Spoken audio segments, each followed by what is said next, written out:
Please take your seats as the show is about to begin. Beginners to the stage. Okay, we have clearance.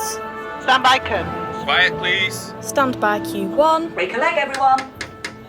Good evening, ladies and gentlemen, and welcome to Chorley Theatre.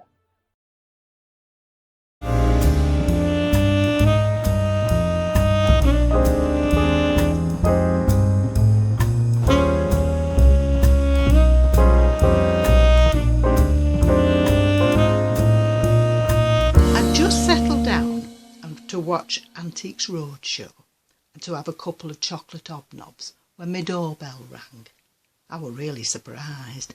It were Neville and his lad. "The lad's got something to tell you," said Neville. The lad looked proper sheepish. Well, it turns out that it was Sheila's grandson who has been meddling with my metal cats. "Oh," I said, "I see. And does your grandma know about this?" "Oh, she knows all right," piped up Neville. Apparently, Sheila had taken some convincing, because normally her grandson would never do anything like that. But when she saw what he'd done with her collectibles, well, she just had to accept the unpleasant truth.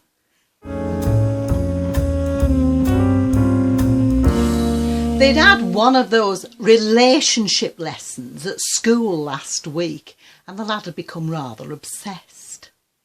He's made a similar display in his bedroom, using his action men, caused his mother no end of distress.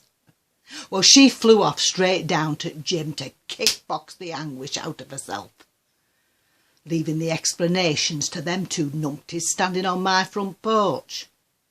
They'd come to apologise and to see if there was anything they could do to make amends.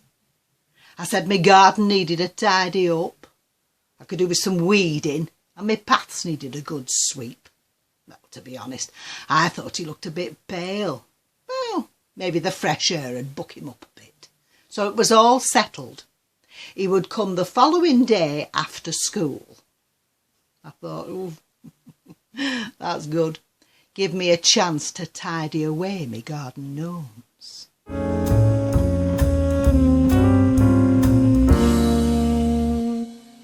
Well, he arrives about 3:30, carrying a very bulky backpack. So I give him a hand fork and a sweeping brush. Oh yes, and a glass of Vimto that had been out for special. Then I lead him round to the back garden. Oh dear, he doesn't say very much. He's very pasty-faced, but he's pleasant enough. I leave him to it. But I goes upstairs and watched out at that bedroom window.